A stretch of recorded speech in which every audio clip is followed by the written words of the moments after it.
All right, ladies and gentlemen, you are welcome to another great episode on your favorite political talk show, The Truth with Ben Jokes. Now, the entire country has been feeling the heat of the incompetence and failure of this administration. But from my observation, the Southwest happens to be the most disappointed region. Many Yorubas feel that this administration has shamed them as a region, and believe me or not, more than half of the Yorubas who publicly campaigned against Peter Obi because of ethnicity are regretting their decisions now. Not only because of Tinubu's failure, but because of how Tinubu's cabinet has actually given the impression that they actually stole Obi's mandate. How are they doing that, you may want to ask? Ever since the presidential election ended to this very moment, Peter Obi has been the chorus of all APC and Tinubu cabinet members. Bring them to a TV station and ask them any question. Their answer will always, in one way or the other, find its way to Peter Obi. To the point that a top APC member, who was in fact a minister, came out and began to question Tinubu's cabinet members for never talking about Atiku or any other presidential candidate. He said, was Peter Obi the only presidential candidate? And then he asked a question that obviously bordered on who actually won that 2023 presidential election. Before I show you what he said and how Nigerians reacted, let me quickly show you that speech by Tinubu that Southwest youths kicked against. See the video. The hard job that you promised the people of Nigeria when you were campaigning for me, you promised them a good result. Didn't you? Yes. That's it. I have to work for it. No magic wand. I campaign on hope.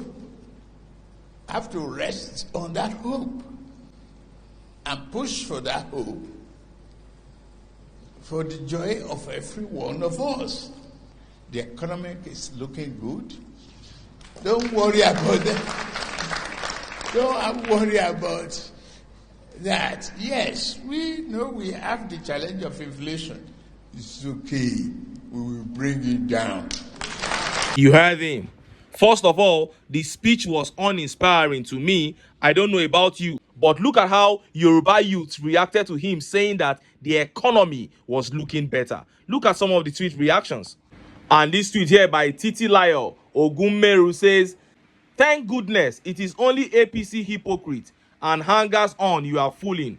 Of course, they know why you are fooling them.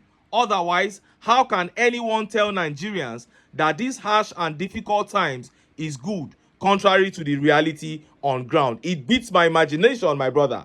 And this tweet by Abeyo says, "Mr. President, I'm sorry to say you are lying. Nothing is looking good. Hardship is increasing every minute of the day. Maybe those giving you information are giving you wrong information.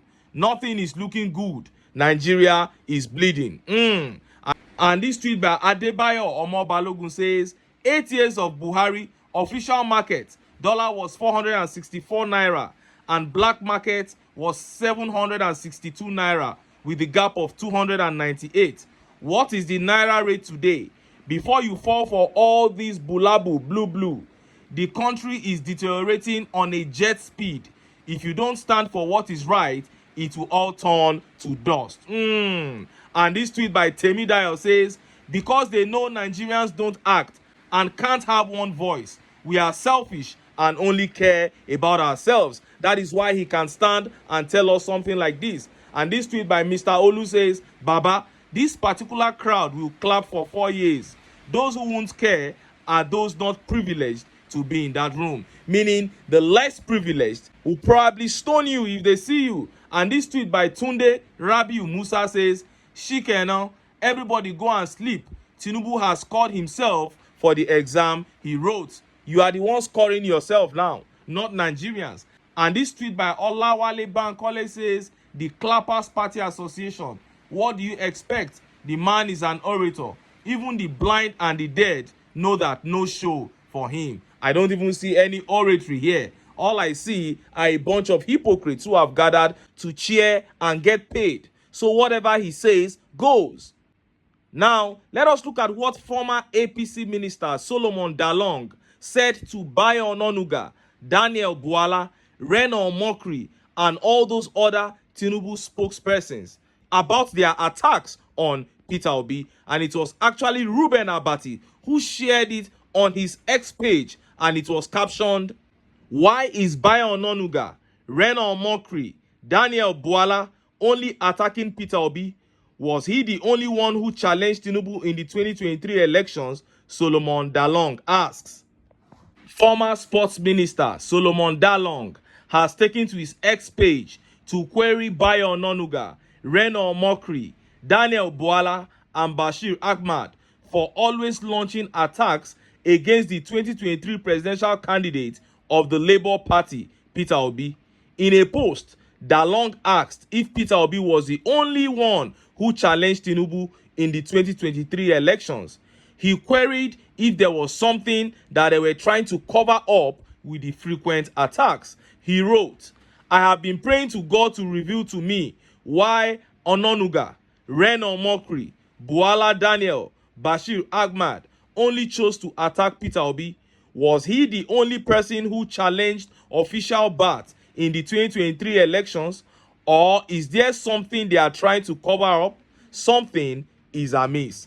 Clearly, anybody with a brain knows what Dalong was alluding to here.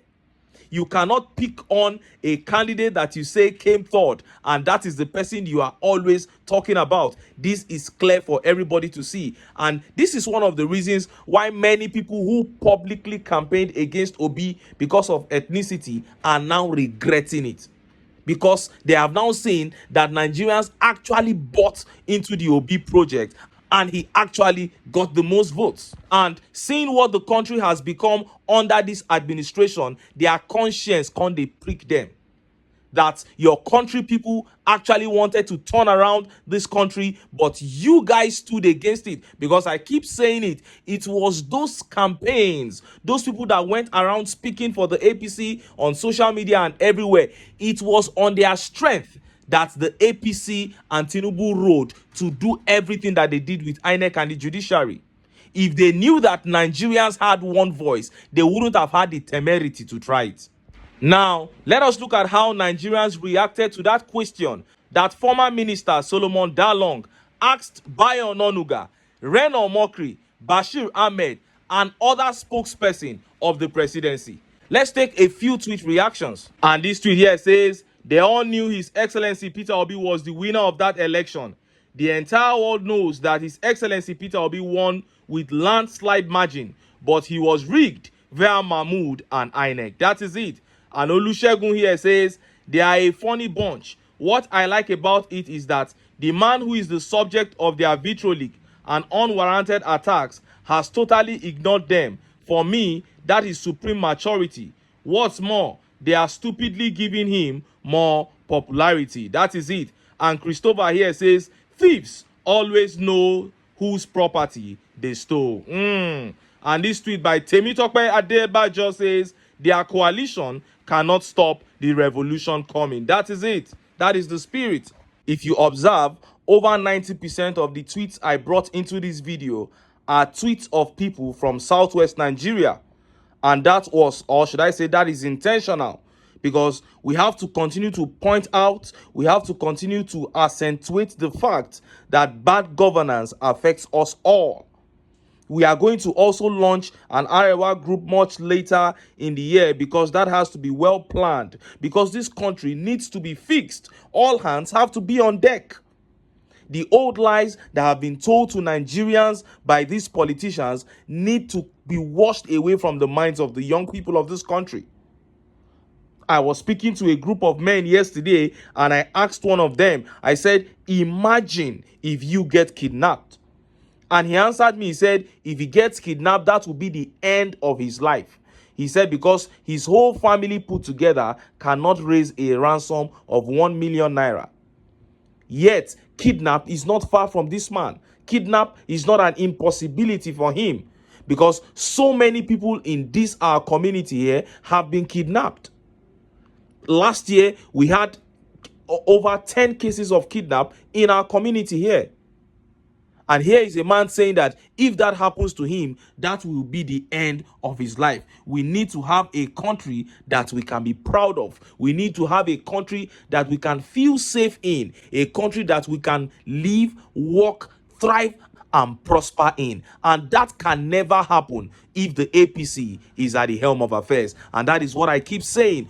All the good things of life that Nigerians desire, that Nigerians beg for, will never come to them until they cast aside these sentiments of religion and tribe, and they bring themselves together and get the APC out of power. But until then, make I still enter town. Make I go get some ogbonge political news wey una go like. Why? Because because of una. Now I dey here, so don't go away. Don't go away.